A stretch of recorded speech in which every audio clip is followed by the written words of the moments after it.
Assalamualaikum warahmatullahi wabarakatuh. Bismillah, alhamdulillah. Allahumma sholli wa sallim wa barik ala sayyidina Muhammad ibn Abdillah wa ala alihi wa sahbihi wa man tabi'al huda, amma ba'du. Teman-temanku, sahabatku sekalian dimanapun Anda berada yang dirahmati Allah subhanahu wa ta'ala, alhamdulillah, syukur kepada Allah yang telah memberikan berbagai macam nikmatnya kepada kita semua, sehingga hingga detik ini kita masih bisa menikmati udara yang segar ini, masih bisa menikmati suasana Ramadan. Mudah-mudahan Ramadan ini betul-betul menjadi titik balik yang positif bagi kehidupan kita bersama. Sahabat yang dirahmati Allah Subhanahu wa taala, bulan Ramadan adalah bulan yang penuh berkah. Bulan Ramadan adalah satu bulan yang Allah melalui Rasulullah sangat menganjurkan kepada kita untuk memperbanyak amalan-amalan yang baik, amal-amal solih, baik itu yang berupa amal ibadah mahdoh, murni menyembah, beribadah kepada Allah, sholat, puasa, tilawatil Quran, dan hal-hal yang lain. Tapi juga meliputi perintah itu, anjuran itu meliputi amalan-amalan yang sifatnya ibadah sosial, ibadah yang kaitannya dengan sesama makhluk, dengan sesama manusia, saling tolong menolong, saling berbagi bagi kita yang oleh Allah diberikan kelebihan harta, kelebihan nikmat. Maka di bulan Ramadan ini salah satu momen yang paling baik untuk kita berbagi kebahagiaan, berbagi rezeki, saling membantu, saling menolong saudara-saudara kita tentu saja yang membutuhkan. Teman-teman yang dirahmati Allah, sampai-sampai Rasulullah menyatakan bahwa katanya Rasulullah, man nafasa ala akhihi kurbatan min kurabid dunya, nafasallahu ta'ala anhu kurbatan min kurabi yaumil qiyamah. Barang siapa yang membantu untuk melepaskan saudaranya dari satu kesulitan, dari beberapa kesulitan duniawi, maka kelak Allah akan membantu dia, akan memudahkan dia untuk melepaskan diri dari kesulitan-kesulitan di hari kiamat. Selaras dengan hadis yang lain yang disampaikan oleh Rasulullah, wallahu fi aunil abdi madamal abdu fi auni akhihi. Allah itu akan selalu menolong seorang hamba selama hamba ini selalu punya jiwa untuk menolong, untuk memberikan bantuan, untuk memberikan keringanan terhadap saudaranya yang lain. Luar biasa teman-teman yang dirahmati Allah, bahwa agama Islam ternyata bukan hanya agama ibadah yang berupa ibadah mahdoh, tapi di dalamnya juga terkandung ajaran untuk saling berbagi, untuk saling membantu antar satu dengan yang lain. Supaya apa? Tentu saja supaya tidak terjadi ketimpangan ekonomi yang begitu jomplang, yang begitu ketara. Maka dituntut di sini, dibutuhkan di sini adanya keringanan tangan, adanya kedermawanan dari kita semua yang oleh Allah diberikan rezeki yang berlebih untuk membantu saudara, teman-teman, sahabat, tetangga kita yang memang oleh Allah mempunyai kadar bagian rezeki yang jauh di bawah kita.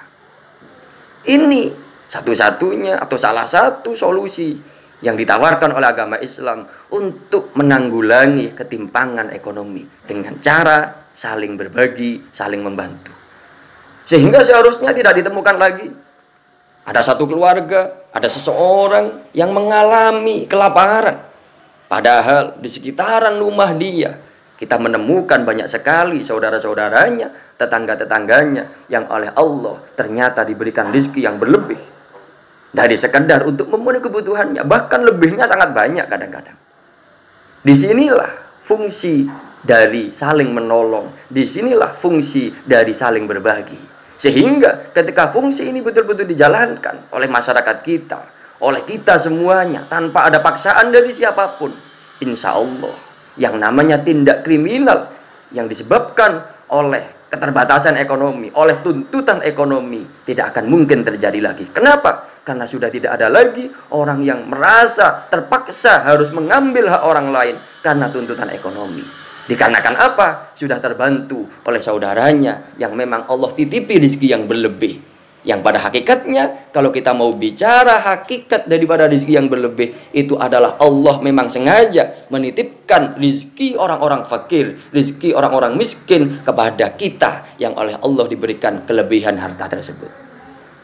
Sahabat yang dirahmati Allah Subhanahu wa Ta'ala, dalam hal saling membantu, saling menolong, tentu saja ada banyak opsi, ada banyak pilihan yang bisa kita lakukan sebagai pihak yang oleh Allah diberikan rezeki yang berlebih. Tentu saja selain daripada zakat mal kita, zakat dari harta kita yang memang sudah mencapai ketentuan-ketentuan zakat. Selain itu juga ada yang namanya infak, ada namanya sodakoh, ada namanya hibah, dan lain sebagainya. Cuma yang kadang-kala tidak terpikirkan oleh kita bahwa hal ini merupakan bagian daripada saling menolong dan saling membantu adalah memberikan piutang, memberikan bantuan modal kepada seseorang yang memang punya keahlian-keahlian di bidang tertentu, namun dia kesulitan mengembangkan keahliannya, kesulitan mengembangkan bakatnya karena terbentur dengan tidak adanya modal. Tentu saja orang semacam ini, orang-orang model semacam ini tidak cukup bila kita membantunya hanya dengan memberikan sedekah ala kadarnya. Tidak cukup bila kita hanya membantunya dengan kita mengirimkan 1 bungkus, 2 bungkus paket sembako kepadanya. Tapi orang-orang semacam ini, orang-orang yang seharusnya bisa maju karena punya bakat, karena punya kemampuan, tapi terganjal oleh modal, akan sangat-sangat terbantu bila mana orang lain yang memiliki modal, sekali lagi yang modalnya itu sudah berlebih dari kebutuhan pokok kehidupannya, mau memberikan bantuan yang berupa pinjaman modal kepada orang-orang semacam ini. Sahabat yang dirahmati Allah, dalam hal ini bahkan Rasulullah, ulama, saya ulangi, dalam hal ini bahkan ulama itu berbeda pendapat memang mengenai lebih utama mana kita memberikan sedekah kepada seseorang dengan kita memberikan bantuan pinjaman modal kepada seseorang tersebut. Ini ulama berbeda pendapat. Ada yang mengatakan lebih utama bersedekah. Ada pendapat yang lain mengatakan lebih utama memberikan pinjaman modal. Tentu saja semua ulama mempunyai tendensi, keterangan atau dalil masing-masing. Cuma para pendengar yang dirahmati Allah Subhanahu wa Ta'ala, dalam satu kasus yang sudah kami sebutkan tadi, di mana ada satu orang yang punya keahlian di bidang tertentu, dia kesulitan mengembangkan keahliannya, usahanya karena terbentur dengan modal, maka orang semacam ini tentu saja lebih membutuhkan untuk diberikan pinjaman modal dibandingkan sekedar dalam tanda kutip diberikan sodakoh ala kadar atau sekedar yang kita mau memberikannya. Maka saya yakin dalam kasus semacam ini memberikan pinjaman modal akan sangat lebih dia butuhkan, akan sangat lebih bermanfaat, dan otomatis pahalanya akan sangat lebih utama dibandingkan ketika kita memberikan sodakoh pada dia yang tentu saja tidak bisa menutupi kebutuhan modalnya. Sahabat yang dirahmati Allah Subhanahu wa Ta'ala, sampai ada satu hadis yang disampaikan oleh Rasulullah Muhammad SAW. Secara singkat kami menyampaikan, pada saat Rasulullah berjalan di surga ketika Mi'raj dulu, di pintu-pintu surga atau di sebagian pintu surga itu ada tertulis di sana menyebutkan bahwa bersedekah itu pahalanya dilipat gandakan menjadi 10 kali lipat. Tapi tulisan selanjutnya, kalau memberikan pinjaman atau menghutangi orang lain, ini pahalanya malah dilipat gandakan menjadi 18 kali lipat. Lebih besar lipatan yang diberikan oleh Allah terhadap orang-orang yang mau menghutangi. Rasulullah bertanya kepada malaikat Jibril, "Ya Jibril, kenapa kok justru menghutangkan atau menghutangi ini lebih dilipat gandakan oleh Allah dibandingkan bersedekah? Bukankah kalau kita bersedekah, uang yang kita sedekahkan akan kembali?" Artinya dalam tanda kutip kobong sudah. Kita sudah dalam secara zahir gak akan mendapatkan kembalian, walaupun Allah menjanjikan akan membalasnya. Tapi kalau kita menghutangi, otomatis hutang itu kan satu saat akan kembali pada diri kita.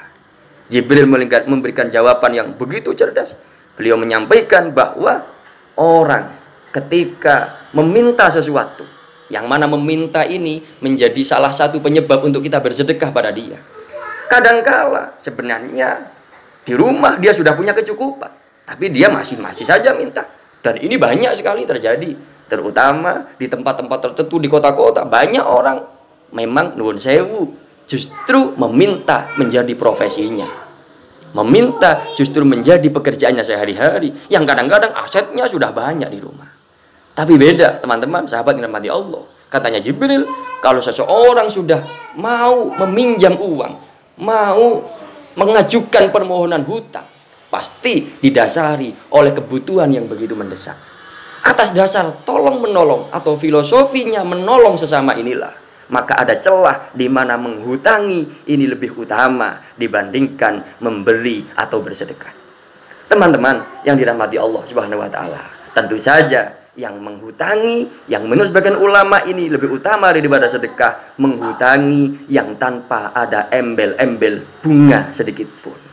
Karena apa? Karena kalau kita menghutangi, memberikan modal pada seseorang, justru kita memberikan persyaratan manfaat yang kembali pada kita, meminta bunga tertentu kepada kita, maka ini justru akan masuk dalam kategori salah satu yang sangat dilarang oleh agama, oleh Rasulullah, yaitu transaksi yang mengandung unsur riba. Yang pada saat ini, pada hari ini, pada masa ini, nuwun sewu, hampir sulit kita menemukan adanya perusahaan, adanya pihak yang mau memberikan pinjaman modal, bantuan hutang modal kepada orang lain dengan janji atau dengan sistem bunga 0%. Hampir semuanya mengambil bunga. Maka oleh karena itu, di sini kita, kalian semua, panjenengan semua yang merasa mempunyai harta atau rezeki berlebih yang Allah anugerahkan kepada kita, penting untuk kita menggugah diri kita untuk tampil, untuk berkontribusi, membantu perekonomian masyarakat. Di samping dengan cara bersedekah, di samping dengan cara berinfak, di samping tentu saja mengeluarkan zakat, tapi juga perlu kita membuka diri untuk memberikan pinjaman modal pada orang-orang yang memang membutuhkannya, dan tentu saja tanpa bunga sedikit pun. Teman yang dirahmati Allah, mengenai konsepnya, bagaimana tata caranya, ini bisa kita pikirkan, bisa kita sepakati. Apakah dengan cara adanya satu jaminan, yang jaminan itu bisa menjadi kepercayaan atas orang yang berhutang kepada kita itu tadi. Intinya, tidak ada kata selesai, tidak ada kata tertutup dari saling membantu antar sesama. Teman-teman yang dirahmati Allah Subhanahu wa taala, mudah-mudahan sedikit yang kita sampaikan ini bermanfaat. Terima kasih. Wassalamualaikum warahmatullahi wabarakatuh.